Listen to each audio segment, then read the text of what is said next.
ബാക്കിലോട്ട് എടുക്കണേ. Camera mist അടിക്കും, ആൾ നിൽക്കുന്നുണ്ട്. എൻ്റെ ശ്വാസത്തിന്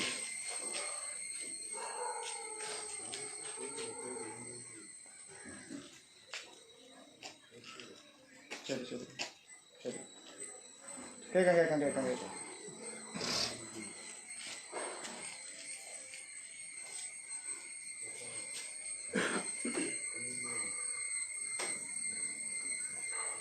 നോക്കുന്നുണ്ട്. ഇന്നലെ തന്നെ പ്രശ്നം ഉണ്ടായിരുന്നു. ഞങ്ങൾ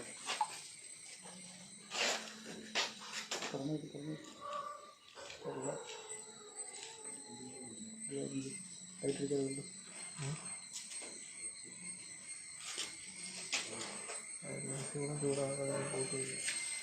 ചൂടാണ്? ക്യാമറ ചൂടാണ്. ഇപ്പം നമുക്ക് സമയത്തെ കുറിച്ച് അരമണിക്കൂർ വിഷ്ണു ഇങ്ങനെയൊന്നും കാണിക്കരുത്. 5 മിനിറ്റോടുള്ളപ്പോൾ കൈവൊക്കെ കാണിച്ചാൽ അളവൊന്നും കാണിക്കൂടാ.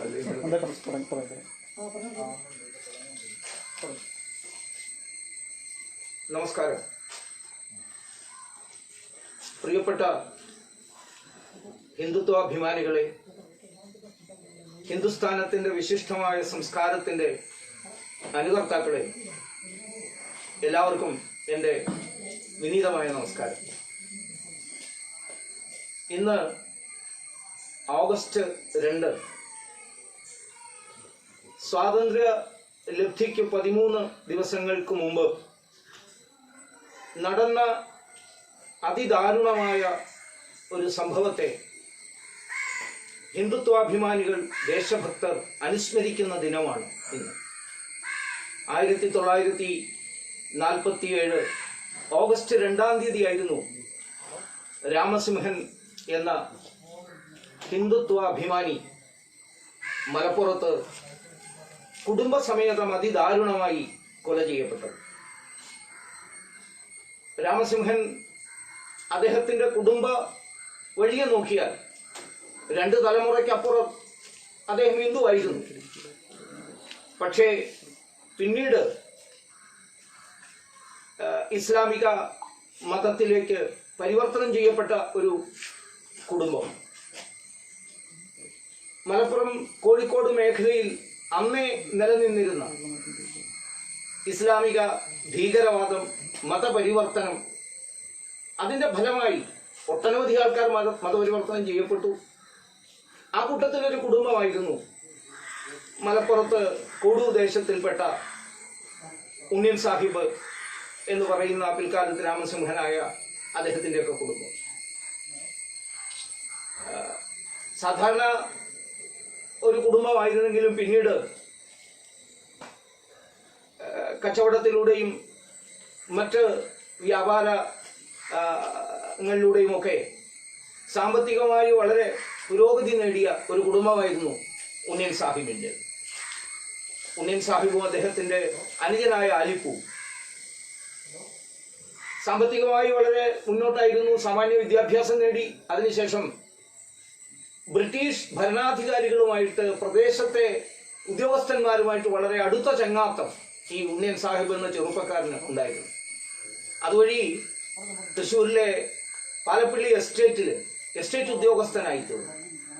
ഇംഗ്ലീഷുകാരുമായിട്ടുള്ള ഉണ്ണിയൻ സാഹിബിന്റെ അടുപ്പം അദ്ദേഹത്തിന്റെ സ്വഭാവത്തിലും വലിയ വ്യത്യാസങ്ങൾ വരുത്തി. ആ കാലത്ത് ഇംഗ്ലീഷുകാരുടേതായ മദ്യപാനത്തിന്റെ ആസക്തി, മറ്റെല്ലാ ദൂഷ്യവശങ്ങളും ആ ചെറുപ്പക്കാരന് ഉണ്ടായിരുന്നു. പിന്നീട് പരപ്പനങ്ങാടിയിൽ നിന്ന് പരിസര പ്രദേശത്ത് മലപ്പുറം ജില്ലയിൽ കൊളത്തൂർ പോകുന്ന വഴിക്ക് മാലാപ്പറമ്പ് എന്ന് പറയുന്ന സ്ഥലത്ത് എസ്റ്റേറ്റ് ഹൗസിലായി അദ്ദേഹത്തിന്റെ താമസം. എല്ലാവിധത്തിലുള്ള ദുർവൃത്തികളും എല്ലാവിധത്തിലുള്ള ദൂഷ്യ സ്വഭാവങ്ങളുമായി മുന്നോട്ട് പോയ ഈ ഉണ്ണിയൻ സാഹിബ്, അതിന്റെ പരിസരത്തുണ്ടായിരുന്ന ഒരു നരസിംഹ ക്ഷേത്രം, ആ നരസിംഹ ക്ഷേത്രമായ എസ്റ്റേറ്റ് പരിധിക്കുള്ളിൽ തന്നെ ഉണ്ടായിരുന്നതാണ്. ഒരു കാലത്ത് വളരെ പ്രതാപത്തോടുകൂടി നിലനിന്നിരുന്ന ആ ക്ഷേത്രം പിന്നീട് ടിപ്പുവിന്റെ മറ്റും ആക്രമണ കാലത്ത് തകർന്നു കിടക്കുകയും, തകർന്ന് പൂർണ്ണമായും നശിച്ചു പോയിരുന്നില്ല, പക്ഷെ ഉണ്ണീൻ സാഹിബ് അദ്ദേഹത്തിന്റെ ഈ ഹിന്ദുത്വ വിരുദ്ധ സ്വഭാവം, ആ കാലത്തുണ്ടായിരുന്ന ഈ പുതുതായി മതപരിവർത്തനം ചെയ്യപ്പെട്ട കുടുംബങ്ങളിലൊക്കെ പെട്ട ആൾക്കാർക്ക് ഉണ്ടാകുന്ന ഒരു ഹിന്ദു വിരോധം, ക്ഷേത്രങ്ങളോടുള്ള വിരോധം, അവിശ്വാസം, ഇതെല്ലാം കൊണ്ട് ആ ക്ഷേത്രം പരിപൂർണമായി നശിപ്പിക്കുകയും, എന്തിനേറെ പറയുന്നു, അങ്ങേയറ്റം വേദനാജനകമായ ഒരു കാര്യം കൂടി അദ്ദേഹം ചെയ്തു. ആ ക്ഷേത്രത്തിന്റെ അവശിഷ്ടങ്ങൾ ഉപയോഗിച്ച് തന്റെ വലിയ കൊട്ടാരത്തിന്റെ ശൗചാലയം പണി വരെ ചെയ്തു. പക്ഷേ അതിനിടയിൽ ഇത്തരം ദുഷ്കർമ്മങ്ങൾ കൊണ്ടാകാം, ഇത്തരം ദുഷിച്ച ജീവിത ശൈലി കൊണ്ടാകാം, ക്ഷേത്രവിരുദ്ധമായ പ്രവർത്തനം കൊണ്ടും അതിന്റെ ശാപം കൊണ്ടുമാകാം അദ്ദേഹത്തിനൊരു മാറാരോഗം പിടിപെട്ടു. വയറുവേദനയും അതേപോലുള്ള മാറാരോഗം. ദുസ്വപ്നങ്ങൾ കാണുക രാത്രി. ഈശ്വര നരസിംഹാവതാരത്തെ പോലും അദ്ദേഹം രാത്രിയിൽ സ്വപ്നം കണ്ട് ഞെട്ടി ഉണരുമായിരുന്നു. അങ്ങനെ വന്നപ്പോ ഹിന്ദുത്വത്തോടുള്ളൊരു, ഹിന്ദുധർമ്മത്തോടുള്ളൊരു അടുപ്പം വർദ്ധിച്ചു വന്നു. അതിനിടയിൽ അവിടെ പെരിന്തൽമണ്ണ ഭാഗത്തെ വളരെ പ്രസിദ്ധനായ CP കേശവൻ തരകൻ എന്ന് പറയുന്ന വ്യക്തിയുമായി ഇദ്ദേഹത്തിന് അടുപ്പമുണ്ടായി. അതുവഴി തമിഴ്നാട്ടിൽ നിന്ന് വന്ന ഒരു സിദ്ധൻ, ആ സിദ്ധനുമായിട്ടും അടുപ്പമുണ്ടായി. അതിൻ്റെ എല്ലാം ഫലമായിട്ട് അദ്ദേഹത്തിന് ബോധ്യം വന്നു താൻ ചെയ്ത ദുഷ്കർമ്മങ്ങളിൽ നിന്ന് മാറണം, തൻ്റെ മാതൃ സംസ്കാരത്തിലേക്ക്. തൻ്റെ 2 തലമുറയ്ക്ക് മുമ്പ് ഒരു മുത്തശ്ശി മതം മാറിയതിൻ്റെ പേരിലാണ് താൻ മുസ്ലിം ആയത്. തൻ്റെ മാതൃധർമ്മത്തിലേക്ക്, മാതൃധർമ്മ ആചരണം താൻ നടത്തണം എന്ന ബോധം സ്വമേധയാ ആ ചെറുപ്പക്കാരൻ്റെ മനസ്സിലുണ്ടായി. അതിൻ്റെ ഭാഗമായി ഹിന്ദു ധർമ്മഗ്രന്ഥങ്ങൾ വായിക്കാൻ, പഠിക്കാൻ, അതിൻ്റെ പ്രചരണം നടത്താനൊക്കെ ഈ ഉണ്ണീൻ സാഹിബ് ആരംഭിച്ചു. അതിൻ്റെ ഭാഗമായി തകർന്നു കിടന്നിരുന്ന, താനും തകർത്ത ആ നരസിംഹക്ഷേത്രം, മലാപ്പറമ്പ് നരസിംഹക്ഷേത്രം അദ്ദേഹം പുനരുദ്ധരിച്ചു. അവിടെ പൂജാതി കർമ്മങ്ങൾ തുടങ്ങി. പിന്നെ ഔദ്യോഗികമായി, ഔപചാരികമായി തന്നെ ഹിന്ദുധർമ്മത്തിലേക്ക്, ഹിന്ദു മതത്തിലേക്ക് അദ്ദേഹം വന്നു. അദ്ദേഹം മാത്രമല്ല, അദ്ദേഹത്തിന്റെ അനുജൻ ആലിപ്പൂവും ഹിന്ദുധർമ്മം സ്വീകരിച്ചു. ഉണ്ണീൻ സാഹിബ് രാമസിംഹൻ എന്ന പേര് സ്വീകരിച്ച് കോഴിക്കോട് നിന്ന് ബുദ്ധസിംഗ് എന്ന് പറയുന്ന ആര്യസമാജ നേതാവ് വന്ന് അദ്ദേഹമാണ് ഈ മത ചടങ്ങെല്ലാം നടത്തി ഇദ്ദേഹത്തെ രാമസിംഹൻ ആക്കി മാറ്റിയത്. ആലിപ്പൂ ദയാസിംഹൻ എന്ന പേര് സ്വീകരിച്ചു. പിന്നീട് ദയാസിംഹൻ കുറച്ചുകൂടി ഹിന്ദുത്വ ആചരണത്തിലേക്ക് ആഴ്ന്നിറങ്ങി പോകണം എന്ന് ചിന്തിച്ചുകൊണ്ട് അദ്ദേഹം ഷോഡശ സംസ്കാരങ്ങളൊക്കെ കൃത്യമായി നിർവഹിച്ച് അദ്ദേഹം നരസിംഹ ബ്രാഹ്മണനായി തീർന്നു. നരസിംഹൻ നമ്പൂതിരി എന്നായിരുന്നു പേര്. അദ്ദേഹം ഒരു പ്രസിദ്ധ ബ്രാഹ്മണ കുടുംബത്തിൽ നിന്ന് അദ്ദേഹത്തിന്റെ വേളിയും കഴിഞ്ഞു. കമല എന്ന് പറയുന്നതായ ഒരു മഹിളയുമായി അദ്ദേഹത്തിന്റെ വിവാഹം നടന്നു. അങ്ങനെ ഇരിക്കുന്ന സമയത്ത് ഈ ബുദ്ധസിംഗിനോടൊപ്പം തന്നെ കോഴിക്കോട് നിന്ന് സംഘത്തിന്റെ പ്രചാരകനായിരുന്ന ശങ്കര ശാസ്ത്രി, അദ്ദേഹം മലപ്പുറം ഭാഗത്ത്, പെരിന്തൽമണ്ണ ഭാഗത്ത് വരാറുണ്ടായിരുന്നു. അദ്ദേഹവുമായിട്ട് സമ്പർക്കമുണ്ട്. അങ്ങനെ കൂടുതൽ കൂടുതൽ ഹിന്ദുത്വത്തിലേക്ക് ആഴ്ന്നിറങ്ങിയ രാമസിംഹൻ അദ്ദേഹത്തിന്റെ മക്കള് മൊയ്തൂട്ടി എന്ന് പറയുന്ന 2 കുട്ടികളെ അവരെ ഗുരുഗോവിന്ദ സിംഹന്റെ, ദശമ ഗുരുവിന്റെ മക്കളുടെ ഫത്തേ സിംഗിന്റെയും ജറാവർ സിംഗിന്റെയും പേര് അവർക്ക് നൽകി. അങ്ങനെ ആ കുടുംബം പരിപൂർണമായി ഹിന്ദുത്വത്തിന്റെ ഒരു പ്രചാരക കുടുംബമായി, പ്രചരണ കുടുംബമായി മാറുകയും ചെയ്തു. സ്വാഭാവികമായിട്ടും ഇത് ഇസ്ലാമിക ഭീകരവാദികൾക്ക്, തീവ്രവാദികൾക്ക് അംഗീകരിക്കാൻ കഴിയുമായിരുന്നില്ല.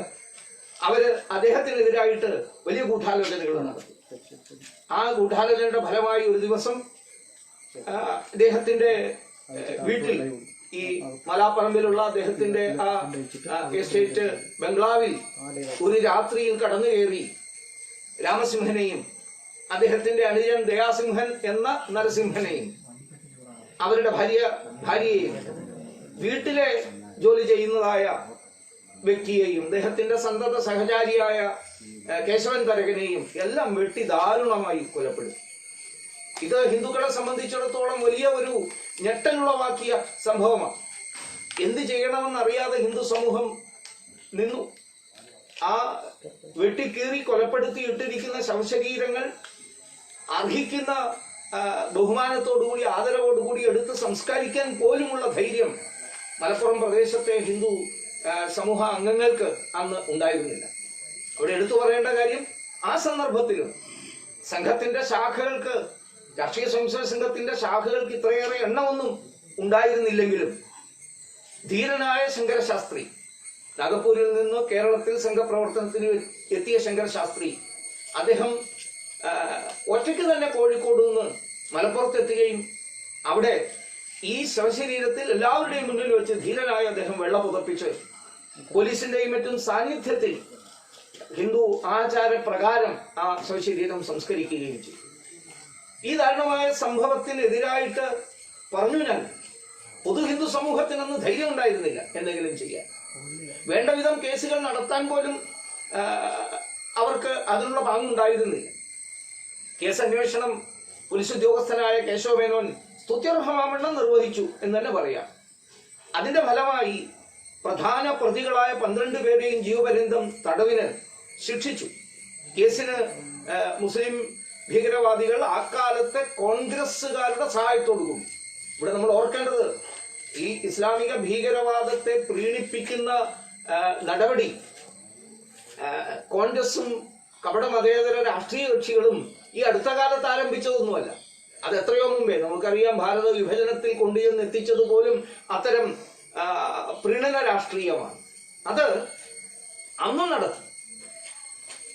പേരെടുത്തു പറയുന്നതിൽ ഈ സമയത്ത് അത് ശരി തന്നെയാണ്. അത് സംഭവിച്ചതായതുകൊണ്ട് സൂചിപ്പിക്കുകയാണ്. കോൺഗ്രസിന്റെ കോഴിക്കോട് ഭാഗത്തെ പ്രധാനപ്പെട്ട നേതാക്കന്മാർ, അന്നത്തെ മദിരാശി സംസ്ഥാനത്തിലെ നിയമമന്ത്രിയായിരുന്ന കോൺഗ്രസ് നേതാവ് സുബ്ബരായൻ തുടങ്ങിയ ആൾക്കാരുടെ ഇടപെടൽ കൊണ്ട് രാമസിംഹൻ കേസിൽ കീഴ്ക്കോടതി ജീവപര്യന്തം തടവിന് ശിക്ഷിച്ച മുഴുവൻ പ്രതികളെയും വെറുതെ വിടുന്ന ഒരു സാഹചര്യം മദിരാശി കോടതിയിൽ വെച്ചുണ്ടായി.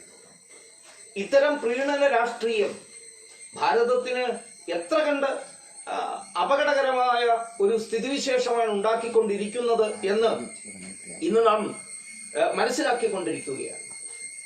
ഇസ്ലാമിക ഭീകരവാദികളെ സംബന്ധിച്ചിടത്തോളം അവര് കേരളത്തിലെ ഈ അക്രമ പ്രവർത്തനങ്ങൾ അത് രാമസിംഹൻ വധത്തോടു കൂടി ആരംഭിച്ചതല്ല. അതിന് നൂറ്റാണ്ടുകളുടെ പഴക്കമുണ്ട്. മൈസൂരിൽ നിന്ന് ഹൈദരാലിയുടെയും ടിപ്പു സുൽത്താന്റെയും ആക്രമണ കാലത്ത് ഹിന്ദു ക്ഷേത്രങ്ങൾ തകർക്കപ്പെടുകയും ഹിന്ദുക്കള് ക്രൂരമായി മതം മാറ്റപ്പെടുകയും അവർക്ക് ജീവരക്ഷാർത്ഥം മാനരക്ഷാർത്ഥം പലായനം ചെയ്യുകയും ചെയ്യേണ്ടി വന്ന സാഹചര്യങ്ങളൊക്കെ ഉണ്ട്. ഇപ്പോഴും ടിപ്പു സുൽത്താനെ വെള്ളപൂശാനുള്ള ശ്രമമാണ് നമ്മുടെ നാട്ടിലെ കപട മതേതരവാദികളായ രാഷ്ട്രീയക്കാർ ചെയ്തുകൊണ്ടിരിക്കുന്നത്. ടിപ്പു സുൽത്താൻ ദേശഭക്തനായിരുന്നു, ഹിന്ദുക്കൾക്കെല്ലാം സൗകര്യം ചെയ്തു കൊടുത്ത ആളായിരുന്നു. മാത്രമല്ല ഹിന്ദു ക്ഷേത്രങ്ങൾ പോലും പണിയാൻ സഹായിച്ചിരുന്ന ഒരു മഹാനായ വിശാല ഹൃദയമുള്ള ഒരു വ്യക്തിത്വമായിരുന്നു ടിപ്പു സുൽത്താൻ എന്നൊക്കെയുള്ള പ്രചരണം നടത്തുന്നുണ്ട്. പക്ഷേ സത്യത്തിൽ 18ാം നൂറ്റാണ്ടിന്റെ തുടക്കത്തിൽ നടന്ന ആ ഭീകരമായ ആക്രമണം, ആ ആക്രമണ ചരിത്രത്തിന്റെ തുടർച്ച പിന്നെയും കേരളത്തിൽ നമുക്ക് കണ്ടെത്താൻ സാധിക്കും. ടിപ്പുവിലും ഹൈദരാലിയിലും ഒക്കെ ആവേശം ഉൾക്കൊള്ളുന്ന പ്രത്യേകിച്ചും വടക്കൻ കേരളത്തിലെ ഒരു വിഭാഗം ഇസ്ലാമിക കുടുംബങ്ങളുടെ പ്രവർത്തന ഫലമായിട്ടാണല്ലോ പിന്നീട് അതിക്രൂരമായ ഒട്ടനവധി ഭീകരാക്രമണങ്ങൾ വിശേഷിച്ച് വടക്കൻ മലബാറിൽ വടക്കൻ കേരളത്തിൽ അരങ്ങേറിയ ഒട്ടനവധി ആക്രമണങ്ങൾ നടന്നു.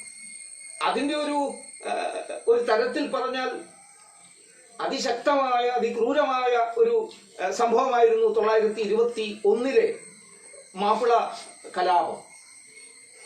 മാപ്പിള കലാപമെന്നോ മാപ്പിള സമരമെന്നോ ഒക്കെ പലരും അതിനെ ലഘൂകരിച്ചു പറയാറുണ്ട്. സത്യത്തിൽ നടന്നതൊരു ഹിന്ദു കൂട്ടക്കൊലയായിരുന്നു.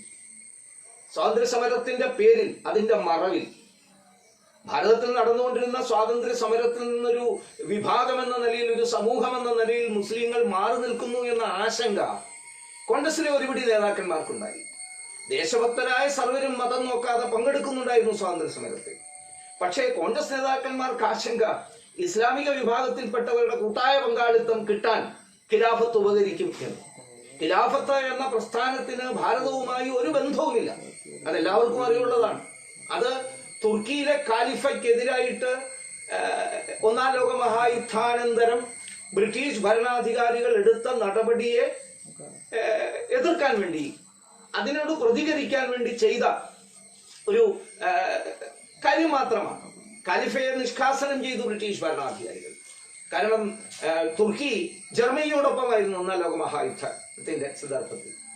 യുദ്ധാനന്തരം ബ്രിട്ടീഷുകാർ പകപോക്കി.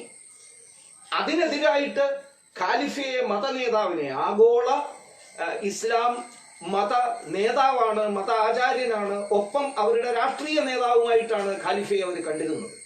ഖാലിഫയെ പുനഃസ്ഥാപിക്കാൻ വേണ്ടി അവിടെ ആരംഭിച്ച ആ സമരം മറ്റൊരു വിധത്തിൽ ഭാരതത്തിലും കൊണ്ടുവരാൻ സാധിച്ചാൽ ബ്രിട്ടീഷുകാർക്കെതിരെ ഇസ്ലാമിക മുസ്ലിം ജനസാമാന്യം രംഗത്തിറങ്ങും എന്ന് ധരിച്ചു. വളരെ ലളിതമാണ് ആ കാര്യം. പക്ഷെ അത് ശുദ്ധമേ വർഗീയ താല്പര്യം മുൻനിർത്തിക്കൊണ്ട് നടത്തപ്പെടുന്ന സമരത്തിന് ദേശീയത ഉൾക്കൊള്ളാൻ സാധ്യമല്ല. അതിൽ അവർക്ക് ശത്രുവായി വരിക, സ്വാഭാവികമായും ശത്രുവായി വരിക ബ്രിട്ടീഷുകാരെക്കാൾ കൂടുതൽ തദ്ദേശീയരായ ഹിന്ദുക്കളായിരിക്കും എന്ന കാര്യത്തിൽ ഒരു തർക്കവുമില്ല. അത് അന്ന് തന്നെ തുറന്നു പറഞ്ഞിരുന്ന ഒട്ടനവധി ദേശീയ നേതാക്കന്മാരുണ്ടായിരുന്നു. രാഷ്ട്രീയ സ്വയംസേവക സംഘ സ്ഥാപകനായ ഡോക്ടർ കേശവ ബൽറാം ഭിഡ്ഗവാർ സാക്ഷാൽ മഹാത്മാഗാന്ധിജിയെ കണ്ട് ഈ വിഷയം ഉന്നയിച്ചിരുന്നു. കാരണം താത്വികമായി തന്നെ ഇത്തരം ഒരു കാര്യത്തെ ഉൾക്കൊള്ളുവാൻ സാമാന്യ മുസ്ലിങ്ങൾക്ക് സാധ്യമല്ല. അവരെ പ്രേരിപ്പിക്കുന്നത് ശുദ്ധമായ വർഗീയ വികാരമാണ്. ആ വർഗീയ വികാരത്തിന്റെ അടിസ്ഥാനത്തിൽ സമരരംഗത്തേക്ക് ഇറങ്ങിക്കഴിഞ്ഞാൽ സ്വാഭാവികമായും അത് ഇവിടുത്തെ യഥാർത്ഥ ഭാരതീയരെ ബാധിക്കും. അതിനെതിരായിട്ടുള്ള അതിശക്തമായ സംഘർഷങ്ങൾ നടക്കും, വർഗീയ കലാപങ്ങൾ നടക്കും എന്ന് അവർക്കറിയാമായി. പക്ഷേ കോൺഗ്രസിലെ പ്രധാനപ്പെട്ട നേതാക്കന്മാർക്ക് മാത്രം അത് ബോധ്യം വന്നില്ല. അതിലേറ്റവും കൂടുതൽ ദയനീയമായ അതിഭീകരമായ ആക്രമണം ഹിന്ദുക്കൾക്കെതിരായിട്ട് നടന്നത് കേരളത്തിലായിരുന്നു, നമ്മുടെ മലബാർ പ്രദേശത്തായിരുന്നു. അതുകൊണ്ടാണ് മലബാറിലെ മാപ്പിള ലഹള എന്നൊക്കെ അതിനെ വിളിക്കുന്നത്. തുടക്കം മുതലേ തന്നെ, ആരംഭം മുതലേ തന്നെ നാം പഠിച്ചു കഴിഞ്ഞാൽ മനസ്സിലാക്കാൻ സാധിക്കും, അവിടെ ഇരയാക്കപ്പെട്ടത് ഹിന്ദുക്കളായിരുന്നു. അങ്ങനെ ഹൈദരാലിയുടെ ആക്രമണത്തിന് ശേഷം, ടിപ്പുവിന്റെ ആക്രമണത്തിന് ശേഷം പിന്നെയും തുടർന്നു പോകുന്ന അനവധി കലാപങ്ങളുടെ ഇസ്ലാമിക ഭീകരതയുടെ പൂർണ്ണാകാരം കൊണ്ടൊരു ആക്രമണമായിരുന്നു 1921 നടന്നു. ആ ആക്രമണ കാലത്തെ കുറിച്ചുള്ള സ്മരണ ഇപ്പോഴും മനസ്സിൽ സൂക്ഷിക്കുന്ന വർഗീയവാദികളായ ഇസ്ലാമിക ഭീകരന്മാരുണ്ട് ഇപ്പോഴും. അപ്പോ 1947 കാലഘട്ടത്തിൽ ആ ചിന്ത എത്ര തീവ്രമായിരുന്നിരിക്കണം. ആ തീവ്രമായ ചിന്തയുടെ പ്രേരണയുടെ ഫലമായിട്ടാണ് രാമസിംഹൻ എന്ന് പറയുന്ന ആ മഹാനായ വ്യക്തിത്വം തൻ്റെ ആദ്യകാലഘട്ടത്തിലെ ജീവിതത്തിൽ നിന്നൊക്കെ മാറി ചിന്തിക്കാൻ തയ്യാറാവുകയും ഹിന്ദുത്വം സ്വീകരിക്കാൻ തയ്യാറാവുകയും ചെയ്തതിൻ്റെ ഫലമായി അദ്ദേഹം ക്രൂരമായി കൊല ചെയ്യപ്പെട്ടു. ഈ മനോഭാവം മനസ്സിൽ ഇപ്പോഴുമുള്ള ആളുകളുണ്ട് എന്ന് ഞാൻ സൂചിപ്പിച്ചു. ഇപ്പോഴും നിലനിൽക്കുന്നുണ്ട് പലരുടെയും മനസ്സിലാ ചിന്ത. അതുകൊണ്ടാണ് ഇടയ്ക്കിടയ്ക്ക് എന്തെങ്കിലും കാരണം ഉണ്ടായാൽ, അത് കേരളത്തിലുണ്ടാകുന്നതോ ഭാരതത്തിലുണ്ടാകുന്നതോ ആയ കാര്യങ്ങൾ വേണമെന്നില്ല. ഗാസ സ്ട്രിപ്പിൽ ഇസ്രയേലിന്റെ ഒരു മിസൈൽ വീണാൽ മതി, അപ്പോഴേക്കും കേരളത്തിന്റെ മുക്കിലും മൂലയിലും 21 യൂരിയ വാള് അറബിക്കടലിൽ എറിഞ്ഞിട്ടില്ല എന്നൊക്കെ പറഞ്ഞിട്ട് മുദ്രാവാക്യം വിളിക്കുന്ന, സമീപകാലത്ത് നടന്ന CAA വിരുദ്ധ കലാപത്തിൽ, NRC വിരുദ്ധ കലാപങ്ങളിൽ, കേരളത്തിൽ നടന്നത് കലാപങ്ങളായിരുന്നല്ലോ, വാക്ക് തെറ്റി പറഞ്ഞതല്ല, കലാപം തന്നെയായിരുന്നു, കലാപത്തിന്റെ ശ്രമമായിരുന്നു. കേരളത്തിൽ നിന്നുള്ള ഈ മനോഭാവം പിൻപറ്റുന്ന ആൾക്കാർ, തുടരുന്ന ആൾക്കാരാണ് ഡൽഹിയിലും ഗാസിയാബാദിലും ബംഗാളിലും പോലും ഇത്തരം പ്രവർത്തനത്തിന് ലക്നൌവിലും മറ്റും നടത്തിയത്. ഇവർ തന്നെയാണ് പ്രേരണ കൊടുത്തതെന്ന് കാണുന്നു. അപ്പൊ കേരളം അതികാലം മുതലേ തന്നെ വർഷങ്ങളായി ഈ ഭീകരവാദത്തിന്റെ ഒരു പ്രഭവ കേന്ദ്രമായി മാറുകയാണ്. അത്തരം നിരവധി ആക്രമണങ്ങൾ ഇവിടെ നടന്നു. 1971 തലശ്ശേരിയിലെ കലാപം ബോധപൂർവം കേരളത്തിൽ സൃഷ്ടിക്കാൻ ശ്രമിച്ച ഒരു കലാപത്തിന്റെ ചരിത്രമാണ്. ഒരു തരത്തിലും മറ്റു മതവിഭാഗങ്ങളെ ദ്വേഷിക്കുന്ന, വിരോധത്തോടുകൂടി കാണുന്ന ഒരു സ്വഭാവം ഹിന്ദുക്കളെ സംബന്ധിച്ചിടത്തോളം ഇല്ല. അവരനാദികാലം മുതലേ ചിന്തിച്ചു പോരുന്നത്, വിശ്വസിച്ചു പോരുന്നത് ഏകം സദ് വിപ്രാഹ ബഹുധാ വദന്തി എന്ന ചിന്തയാണ്. അതാണ് അവരെ നയിക്കുന്നത്. അതുകൊണ്ട് തന്നെ ഒരു മതവിഭാഗത്തെയും മാറ്റി നിർത്താൻ അവർ ആഗ്രഹിക്കുന്നില്ല. പക്ഷേ ചില മതങ്ങൾക്ക് വ്യത്യസ്തമായ കാഴ്ചപ്പാടാവുക. സെമിറ്റിക് മതങ്ങളുടെ വിശ്വാസ പ്രമാണം അവരുടേതല്ലാത്തതൊന്നും ശരിയില്ല, അവരുടേതല്ലാത്തതൊക്കെ പാപമാണ്, അവരുടേതല്ലാത്തതൊക്കെ ഈശ്വര നിഷേധമാണ് എന്നുള്ള സങ്കല്പമാണ് അവർക്കുള്ളത്. ഈ സങ്കല്പത്തിൽ നിന്ന് പ്രേരണ കിട്ടുന്നത് കൊണ്ട് മാത്രമാണ് ഈ കലാപങ്ങളെല്ലാം ഉണ്ടാകുന്നത്. അത്തരമൊരു കലാപമാണ് 1971 സംഭവിച്ചത്.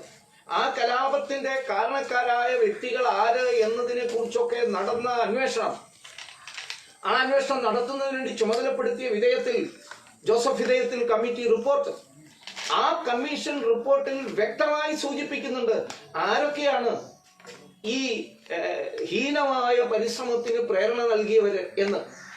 കമ്മ്യൂണിസ്റ്റുകാരുടെ പങ്കിനെ കുറിച്ച്, മാർക്സിസ്റ്റുകാരുടെ പങ്കിനെ കുറിച്ച്, എങ്ങനെയാണ് മുസ്ലിം ജനസാമാന്യത്തെ ഇത്തരമൊരു കലാപത്തിന് പ്രേരിപ്പിച്ചത്, പ്രകോപിപ്പിച്ചത്. അതിനുവേണ്ടി മറ്റാരുമല്ല, മാർക്സിസ്റ്റ് പാർട്ടിയുടെ നേതാവായ AK ഗോപാലൻ നയിച്ച ജീപ്പ് ജാഥ എത്ര കണ്ട് മുസ്ലിങ്ങളുടെ മനസ്സിൽ അരക്ഷിതത്വ ബോധം ഉണ്ടാക്കി, അതെങ്ങനെ കലാപത്തിന് കാരണമായി തീർന്നു എന്നെല്ലാം വിധേയത്തിൽ വളരെ വ്യക്തമായി സൂചിപ്പിക്കുന്നു. ഇപ്പൊ ഇവിടെ തീവ്രവാദികളുടെ, ഭീകരവാദികളുടെ മനസ്സിൽ ഉള്ള ചിന്ത, ആ മതം പഠിപ്പിക്കുന്ന ചില കാര്യങ്ങളെ കുറിച്ചുള്ള പ്രേരണ, അതൊന്ന്. രണ്ട്, 1-2 വോട്ട് കിട്ടാൻ, 1-2% വോട്ട് വർദ്ധിപ്പിക്കാൻ വേണ്ടിയിട്ട് കേരളത്തിലെ കപട മതേതരവാദികൾ നടത്തുന്ന പരിശ്രമം, അത് തലശ്ശേരി കലാപത്തിൽ, 71 തലശ്ശേരി കലാപത്തിൽ കാണാം. ഇതുതന്നെ 71 കാലഘട്ടം, ക്ഷമിക്കണം, 90-ന്റെ തുടക്കത്തിൽ സംഭവിച്ച പൂന്തുറ കലാപത്തിൽ കാണാം. ഇതേ കാര്യം കാണാം. പൂന്തുറയില് നടന്ന ആ ആക്രമണത്തിൽ വർഗീയ കലാപത്തിൽപ്പെട്ട് വിമാനത്താവളം പോലും അടച്ചിടേണ്ടി വന്ന സാഹചര്യമൊക്കെ കേരളീയര് മറന്നുപോയിട്ടില്ല, നമുക്ക് ഓർമ്മയുണ്ട്. അതിനെക്കുറിച്ചും അന്വേഷണം നടന്നിട്ടുണ്ട്. കമ്മീഷൻ റിപ്പോർട്ടുകൾ ഉണ്ട്. ഭരണാധികാരികളുടെ ഓഫീസുകളിലെ അലമാരയ്ക്കുള്ളിൽ പൊടി പിടിച്ച് കിടക്കുന്നുണ്ട് ആ അന്വേഷണ റിപ്പോർട്ടുകൾ. ആ അന്വേഷണ റിപ്പോർട്ടുകൾ സൂചിപ്പിക്കുന്നത് വളരെ ഭയാനകമായ സംഗതികളാണ്. നമുക്കിനി ഈ നാട്ടിൽ ജീവിക്കാൻ പറ്റുമോ എന്ന് പോലും ആശങ്കപ്പെടുത്തുന്ന ഒട്ടനവധി അന്വേഷണങ്ങൾ ചില പ്രത്യേക മേഖലയിൽ എത്തുമ്പോൾ വഴിമുട്ടുകയാണ്. അതിനപ്പുറത്തേക്ക് കടക്കാൻ വേണ്ട അന്വേഷണം കേന്ദ്ര ഏജൻസി നടത്തണമെന്ന നിർദ്ദേശം പോലും വിധേയത്വ കമ്മീഷൻ ആണെങ്കിലും അതേപോലെ നിയോഗിക്കപ്പെട്ട മറ്റ് കമ്മീഷൻ റിപ്പോർട്ട് ഇതിന്റെ തുടർച്ചയായിട്ടാണ് നാം മനസ്സിലാക്കുന്നത്. മാറാട് കലാപം നടന്നു. മാറാടും കലാപം എന്ന് പറയുന്നതിനേക്കാൾ ഏകപക്ഷീയമായ ആക്രമണം നടത്തി ഹിന്ദുക്കൾ കൊല ചെയ്യപ്പെടുന്നു. ഇത്തരം ഭീകരമായ ആക്രമണങ്ങൾ നിരവധി നമ്മുടെ നാട്ടിൽ നടക്കുന്നു. ആ ഇസ്ലാമിക ഭീകര പ്രവർത്തനത്തിന്റെ വർഗീയ ശ്രമങ്ങളുടെ ഒരു പുതിയ രൂപമാണ് ഇന്ന് നമ്മൾ കണ്ടുകൊണ്ടിരിക്കുന്ന സാമ്പത്തിക കുറ്റകൃത്യങ്ങൾ. ഈ സാമ്പത്തിക കുറ്റകൃത്യങ്ങൾ സ്വർണ്ണ കള്ളക്കടത്തായാലും അതിനു മുമ്പ് നടന്നിട്ടുള്ള സ്വർണ്ണ കള്ളക്കടത്ത് ലോഹധനമാണ് എന്ന് വേണമെങ്കിൽ പറയാം, മെറ്റൽ മണിയാണ്. അതിനു മുന്നോടിയായിട്ട് ഇവിടെ യഥാർത്ഥത്തിലുള്ള കറൻസി കടത്തിക്കൊണ്ടുവന്നിട്ട് ഷിപ്മെന്റ്സിൽ വലിയ കണ്ടെയ്നറുകളിൽ വിദേശത്തടിച്ച, പ്രത്യേകിച്ച് പാകിസ്ഥാനിലൊക്കെ അടിച്ച നോട്ടുകൾ കൊണ്ടുവന്ന് വിതരണം ചെയ്ത് ഈ വർഗീയ കലാപങ്ങൾ സൃഷ്ടിക്കാൻ വേണ്ടി, അതിനാവശ്യമായ സഹായം ചെയ്തു കൊടുക്കുന്നതിന് വേണ്ടി, ആളുകളെ വിലക്കെടുക്കുന്നതിന് വേണ്ടി, ഭരണാധികാരികളെ വിലക്കെടുക്കുന്നതിന് വേണ്ടി, നിയമപാലകരെ വിലക്കെടുക്കുന്നതിന് വേണ്ടി, എന്തിനേറെ പറയുന്നു, ഇപ്പോഴത്തെ ഈ ഗോൾഡ് സ്മഗ്ലിങ്ങിന്റെ അന്വേഷണം ഇപ്പോൾ എത്തി നിൽക്കുന്നത് ചില ഉന്നത വിരമിച്ച ചില ന്യായാധിപന്മാരിൽ പോലുമാണ്. ഇതൊക്കെ സൂചിപ്പിക്കുന്ന ഈ സാമ്പത്തിക കുറ്റകൃത്യങ്ങൾ ആയുധങ്ങൾ ഉപയോഗിച്ച് നടത്തുന്ന രാഷ്ട്രവിരുദ്ധ പ്രവർത്തനത്തെ പോലെ തന്നെ ഭീകരമായ ഒന്നാണ് ഈ പണം കള്ളക്കടത്തിലൂടെയും സ്വർണം കള്ളക്കടത്തിലൂടെയും നടന്നുകൊണ്ടിരിക്കുന്നത്. ഈ പണം കള്ളക്കടത്ത്, കള്ളപ്പണത്തിന്റെ ഒരു വലിയ മേഖല തിരിച്ചറിയപ്പെട്ടതുകൊണ്ടാണ് ആദരണീയനായ പ്രധാനമന്ത്രിയുടെ നേതൃത്വത്തിൽ ഈ കറൻസികൾ അദ്ദേഹം അതിനെ നിരോധിച്ചത്. ആ കറൻസി നിരോധിച്ചതിനെതിരായിട്ട് ഇവിടെ ശക്തമായ പ്രക്ഷോഭമൊക്കെ നടത്താൻ വേണ്ടിയിട്ട് ചിലരൊക്കെ തയ്യാറായി. പക്ഷെ സത്യത്തിൽ അതിന്റെ പ്രധാനപ്പെട്ട കാരണം ഭാരതത്തിൽ ഈ ഇസ്ലാമിക ഭീകരവാദികളും ദേശവിരുദ്ധ ശക്തികളും ചേർന്ന് പടുത്തുയർത്തിയ ഒരു സമാന്തര സമ്പദ് വ്യവസ്ഥയുടെ നട്ടൽ തകർക്കാനായി. അത് ഫലം കണ്ടു തുടങ്ങി എന്ന് കണ്ടപ്പോഴാണ്, മനസ്സിലാക്കിയപ്പോഴാണ് ഇപ്പൊ പുതിയ രീതിയിലേക്ക് കേരളത്തെ കേന്ദ്രമാക്കിക്കൊണ്ട്, ഞാൻ നേരത്തെ സൂചിപ്പിച്ചു, കേരളം ഇതിന്റെ ഒരു പ്രഭവ കേന്ദ്രമാണ്. കേരളം ഇതിന്റെ ഇത്തരം ഭീകര പ്രവർത്തനത്തിന്റെ ഒരു പരിശീലന കേന്ദ്രമാണ്. അത് കൃത്യമായി അന്വേഷിച്ച് മനസ്സിലാക്കാൻ ഇപ്പോൾ അവസരം വന്നിരിക്കുകയാണ്. അത് തീർച്ചയായിട്ടും എല്ലാവരുടെയും മുമ്പിൽ പകൽ പോലെ വെളിവാകും എന്ന കാര്യത്തിൽ സംശയമില്ല. അതിന്റെ ഭാഗമായിട്ട് നടന്ന ആ സ്വർണ്ണ കള്ളക്കടത്തിന് നേരിട്ട് ബന്ധമുള്ളത് ഭീകരപ്രവർത്തനവുമായിട്ടാണ് എന്ന് വരുന്നു. ഒട്ടനവധി തെളിവുകൾ അന്വേഷണ ഉദ്യോഗസ്ഥന്മാരുടെ കയ്യിൽ ഇപ്പോൾ കിട്ടിയത് മാത്രമല്ല, മുമ്പും കിട്ടിയിട്ടുണ്ട്. നേരത്തെ സൂചിപ്പിച്ചതുപോലെ തലശ്ശേരി കലാപമാണെങ്കിലും പാലക്കാട് കലാപമാണെങ്കിലും അല്ലെങ്കിൽ മാറാടിൻ്റെതായാലും, ഇനി തൊടുപുഴ ന്യൂമാൻസ് കോളേജിലെ പ്രൊഫസറായ ജോസഫ് സാറ് ഒരു ക്വസ്റ്റ്യൻ പരീക്ഷയ്ക്ക് വേണ്ടി ഒരു ക്വസ്റ്റ്യൻ എഴുതിയപ്പോൾ അതിൽ പ്രവാചകന്റെ പേര് ചേർത്തു എന്ന പേരിൽ കൈവെട്ടിക്കളയപ്പെട്ട ജോസഫിന്റെ കേസിന്റെ പ്രശ്നമാണെങ്കിലും അവിടെ എല്ലാം നമുക്ക് കാണാൻ കഴിയുന്നത് ഈ ഭീകരവാദികളുടെ ദേശത്തിന് പുറത്തും നാടിന് പുറത്തുമുള്ള ബന്ധങ്ങളെ കുറിച്ചും അതിന് ഉപയോഗിക്കപ്പെട്ടിട്ടുള്ള വൻതോതിലുള്ള പണത്തെക്കുറിച്ചും ഒക്കെയാണ്. അതിന് കൂടുതൽ ആക്കം തൂക്കവും കൊടുക്കാനുള്ള ശ്രമമാണ് ഇപ്പൊ ഈ സ്വർണ്ണ കള്ളക്കടത്തിലൂടെയും നടന്നുകൊണ്ടിരിക്കുന്നത്. ഇതേപോലെ തന്നെ വളരെയധികം ശ്രദ്ധിക്കേണ്ട ഒന്നാണ് വളർന്നു വരുന്ന നമ്മുടെ തലമുറയുടെ വിദ്യാർത്ഥികളുടെ മനസ്സിൽ വിഷം കുത്തിവെക്കാനുള്ള ശ്രമം. അടുത്തുണ്ടായ ഒരു സംഭവം മാത്രം അതിന് കൃത്യമായ നമുക്ക് കാഴ്ചപ്പാട് തരുന്നു. കോഴിക്കോട് സർവകലാശാലയിലെ ബിരുദ വിദ്യാർത്ഥികൾ പഠിക്കാനുള്ള ഒരു പാഠഭാഗമായി അംഗീകരിച്ചിരിക്കുന്നത് എല്ലാ കാലത്തും ദേശവിരുദ്ധമായ നിലപാടെടുത്ത ഇസ്ലാമിക ഭീകരവാദികളോടൊപ്പം ചേർന്ന് നിന്നുകൊണ്ടുള്ള പ്രചാര പ്രവർത്തനത്തിൽ ഏർപ്പെട്ട കാശ്മീരി ഭീകരന്മാരെ പിന്തുണയ്ക്കുന്ന അരുന്ധതി റോയിയുടെ പ്രസംഗമാണ്. ദ ഓഡ് ടു സെപ്റ്റംബർ എന്ന് പറയുന്ന അവരുടെ 2002 ഒരു പ്രസംഗം, 2002 നടത്തിയ ഒരു പ്രതിഷേധ പ്രസംഗം എന്ന് പറയും.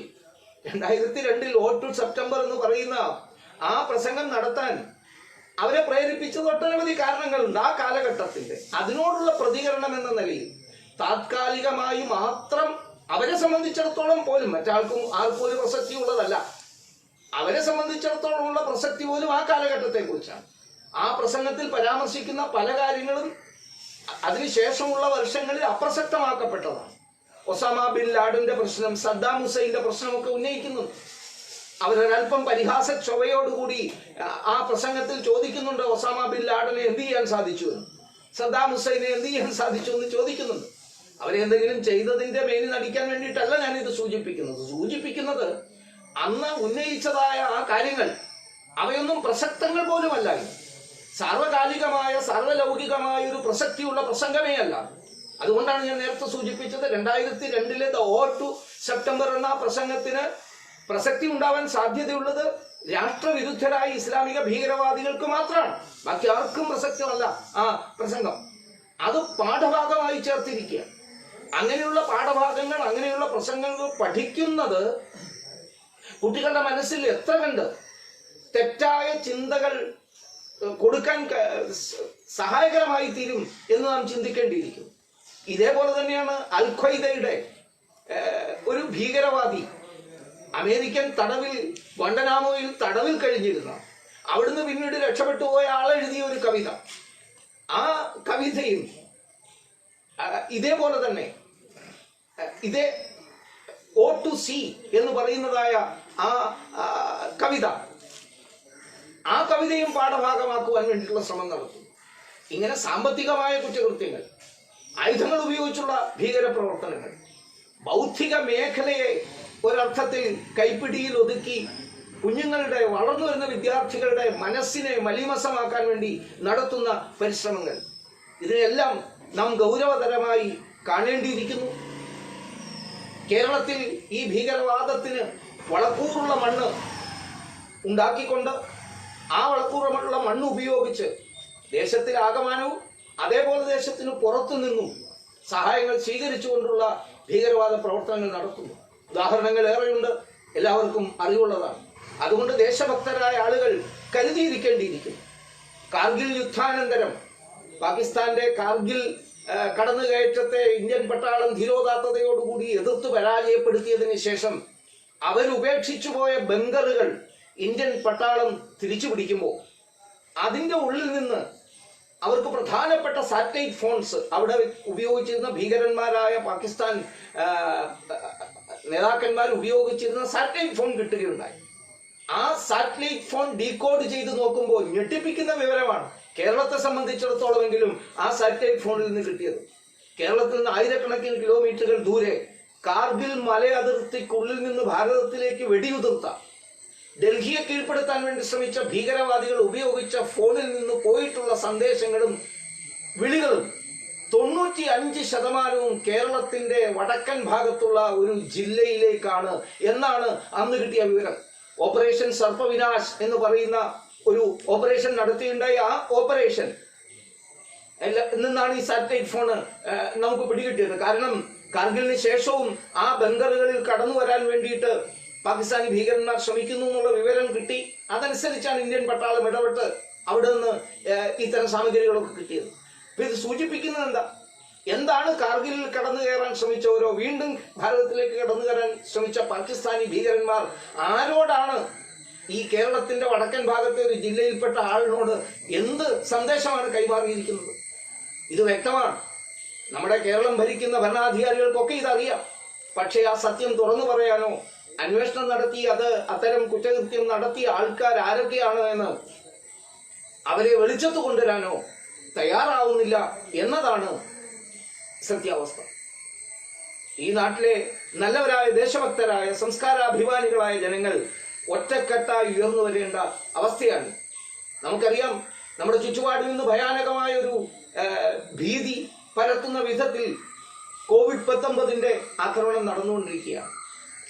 അതിനോടുള്ള പോരാട്ടത്തോടൊപ്പം തന്നെ അതേപോലെയോ അതിനേക്കാളേറെ ഭീകരമായ ഈ ഭീകരപ്രവർത്തനങ്ങൾ, ഭയാനകമായ ഭീകരപ്രവർത്തനങ്ങളും വളർന്നു വരുന്നുണ്ട് എന്ന സത്യം നാം തിരിച്ചറിയണം.